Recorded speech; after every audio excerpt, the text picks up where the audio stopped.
Salutare dragilor, eu sunt Niculina și bine ați venit la mine. Astăzi pregătim împreună șuncă de porc fiartă în seamă de varză, apoi dată la cuptor. Este fragedă, parfumată și foarte gustoasă.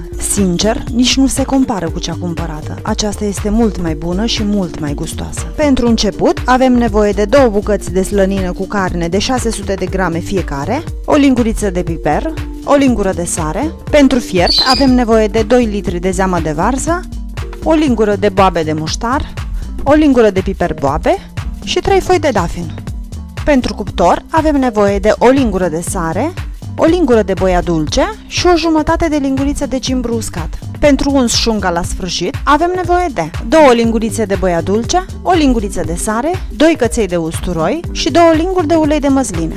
Începem cu pregătirea carnei, o spălăm și o uscăm foarte bine cu un prosop de hârtie, o dăm cu sare pe toate părțile,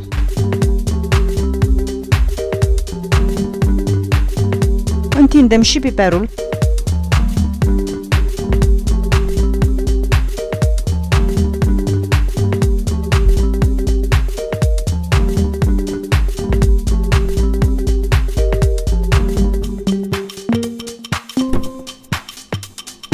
o băgăm într-o pungă de plastic. O lăsăm la marinat pentru câteva ore. Bine ar fi să o lăsăm toată noaptea. Timpul de așteptat a trecut, scot carnea din pungă, o pun într-o oală largă, punem boabele de muștar, piperul boabe, foile de dafin, zeama de varză, punem pe aragaz. În momentul în care ajunge la punctul de fierbere, lăsăm un sfert de oră.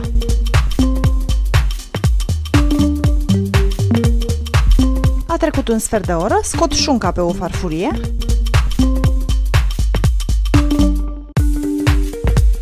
pun o bucată de hârtie de copt, iar deasupra pun un fund. O las așa până se răcește complet.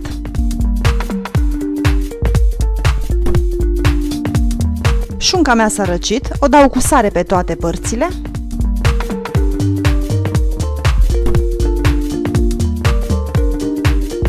o dăm cu cimbru,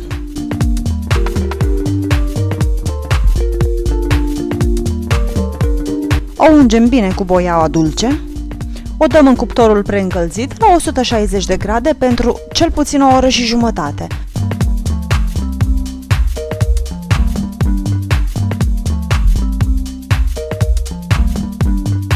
Punem o folie de aluminiu deasupra, apăsăm bine pe margini, se formează ca un capac. Așa toată căldura rămâne în jurul ei și se coace înnăbușit. A trecut o oră și jumătate, scot tava din cuptor, luăm foaia de aluminiu, întoarcem bucata de carne și dăm din nou la cuptor la 160 de grade pentru 30 de minute.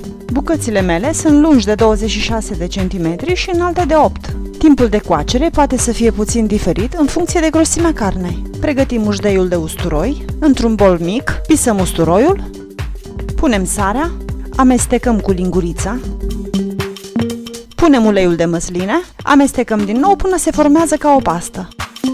Aducem bucățile de șuncă pe farfurie, le ștergem foarte bine cu un prosop de hârtie.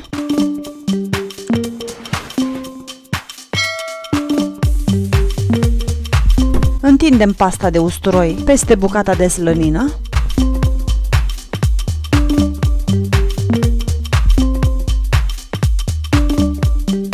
Întindem și boiaua dulce sau iute, dacă vă place, peste bucata de slănină.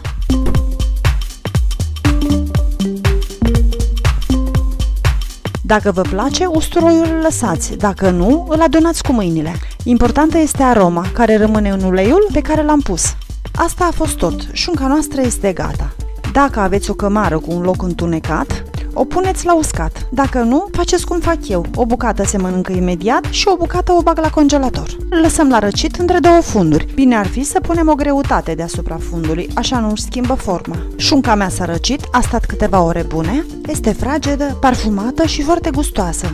Sincer, nici nu se compară cu cea cumpărată. Aceasta este mult mai bună și mult mai gustoasă. Este preferata soțului meu. Alături de o bucată de ceapă, o consumă chiar și la micul dejun. Este gustoasă și foarte fragedă. delicioasă. Sper să vă placă și să o încercați și voi. Vă invit să-mi lăsați un like, un share, un subscribe și cel mai important, vă rog, distribuiți rețeta prietenilor. Așa m-a ajutat să cresc. Vă mulțumesc și vă doresc o zi minunată tuturor!